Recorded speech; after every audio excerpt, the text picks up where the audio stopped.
Hanya kelemahannya Anies itu dilihat oleh beberapa partai sebagai keuntungan. Karena dengan begitu Anies bisa disetir untuk kepentingan mereka. Dan Anies Baswedan itu orangnya ambisius. Dia bisa menghalalkan segala cara hanya untuk bisa naik ke posisi yang lebih tinggi. Coba lihat saja apa yang terjadi di Pilgub DKI tahun 2017.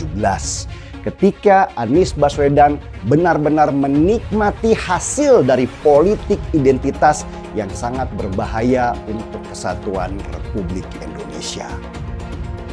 Dan yang menarik buat saya, dua dari partai pengusung Anies Baswedan yaitu Demokrat dan PKS adalah partai oposisi yang selama 2 periode tidak mendapatkan jabatan apapun di kabinet.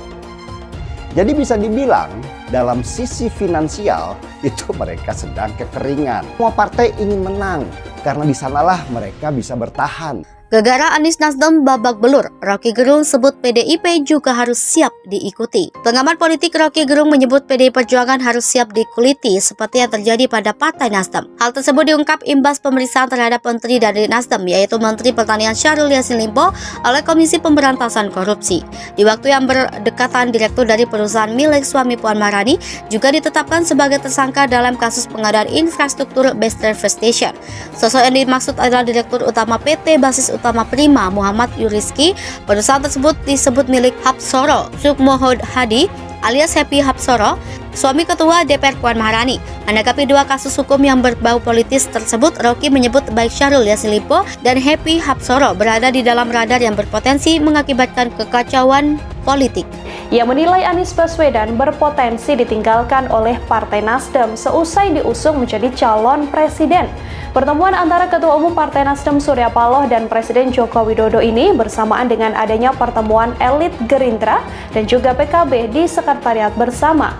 Pengamat lantas menilai Nasdem akan balik badan dan balik arah meninggalkan Anies Baswedan.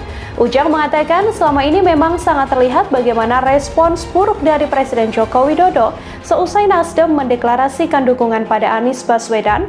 Menurut Ujang, Nasdem tak mungkin melakukan pertemuan dengan Surya Paloh dan juga Presiden Joko Widodo apabila masih terus ngotot mendukung Anies Baswedan. Ujang menuturkan setelah pertemuan antara Surya Paloh dan juga Presiden Joko Widodo diprediksi akan ada perubahan arah yang dilakukan Nasdem terkait pencapresan. Ketua Umum Partai Nasdem Surya Paloh diketahui bertemu dengan Presiden Joko Widodo di Istana Negara Jakarta pada Kamis lalu. Pihak istana pun membenarkan bahwa Presiden Jokowi bertemu dengan Surya Paloh di istana pada Kamis sore dan pertemuan itu berlangsung selama 1 jam lamanya. Maksud duel habis-habisan tersebut yaitu buka-bukaan kasus hukum yang berbau politis akan terus berlanjut dan baik Nasdem atau PDIP pasti kena getahnya. Bahwa elektabilitas Nasdem turun dan PSI naik. Dalam artian bahwa ada berita bahwa elektabilitas Partai Nasdem itu anjlok usai mengusung Anies Baswedan sebagai salah satu kandidat calon presiden di 2024. Kalau faktanya seperti ini ya wajar menurut saya pribadi bahwa kenapa? Pendukung Nasdem sebagian adalah mereka yang mendukung Ahok di Pilkada DKI Jakarta pada 2017. Maka dari sinilah yang kemudian Nasdem adalah salah satu pengusung Ahok di Pilkada 2017. Sebagian atau seluruh pendukung Nasdem adalah pendukung Jokowi. Sebab Nasdem adalah parpol yang 2 kali mendukung Jokowi di Pilpres 2014 dan 2019. Dugaanku bahwa pendukung Ahok dan Jokowi adalah mereka yang bukan pendukung Anies. Fenomena ini bisa dilihat di media sosial bahwa saling hujat terus terjadi sampai saat ini. Tentu tak semua pendukung saling hujat. Sebagian saja di antara mereka, tapi sekalipun ada yang tak saling hujat, saya pikir kedua kubu jelas berseberangan sekali. Apalagi ini adalah Anies Baswedan dengan Ganjar digadang-gadang akan didukung oleh Partai Nasdem. Lantas bagaimana ketika Nasdem mendukung Ganjar? Apakah juga turun? Ini yang perlu kita survei juga. Tidak hanya Anies Baswedan atau Partai Nasdem mengusung Anies Baswedan, lalu kemudian disurvei akhirnya turun. Kedua-duanya seharusnya menjadi perbandingan. Dan disinilah akan tahu siapa yang sebenarnya yang baik, apakah Ganjar atau Anies Baswedan di Partai Nasdem itu sendiri. Maka kemudian satu sisi ini adalah pendukung Jokowi plus Ahok, dan di sisi lain pendukung Anies. Maka pertarungan sangat kencang, dan ini di tengah fenomena pertarungan kencang dan Nasdem berniat mengusung Anies sebagai salah satu kandidat di 2024. Artinya sontak saja bahwa pendukung Ahok dan Jokowi yang ada di Nasdem langsung berpaling. Pendukung Ahok dan Jokowi akan pergi ke partai yang tidak mendukung Anies, bisa saja mendukung Ganjar. Tapi kan Nasdem juga mendukung Ganjar. Main dua kaki tak disukai oleh mereka yang militan. Dalam artian apakah Nasdem akan dapat suara dari pendukung Anies? Ia kemudian menyebut kekacauan semacam itu disebabkan karena ketidakpastian soal maju atau tidaknya Anies Baswedan. Anies babak belur karena JIS, giliran pendukung Ganjar kena serangan balik.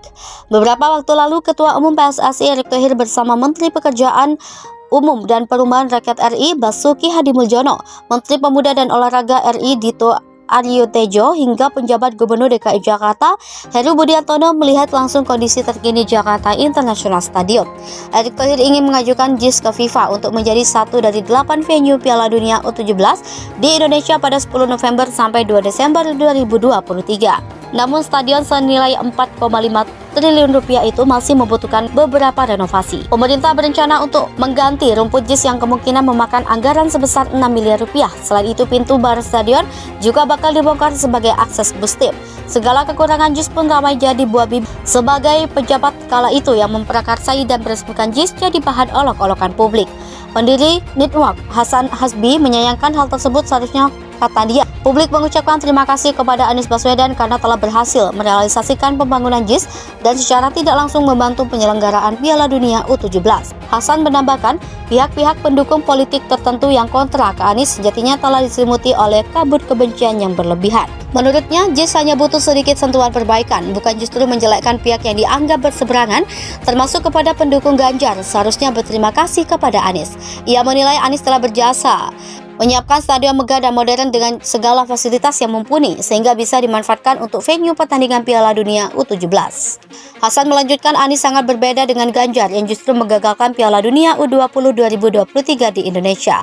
Seperti diketahui, FIFA secara resmi membatalkan status Indonesia sebagai tuan rumah Piala Dunia U20 2023 karena dilatar belakangi intervensi pemerintah yang merujuk penolakan Gubernur Bali Iwayan Koster dan Gubernur Jawa Tengah Ganjar Pranowo terhadap timnas Israel U20 di Piala Dunia U20 2023.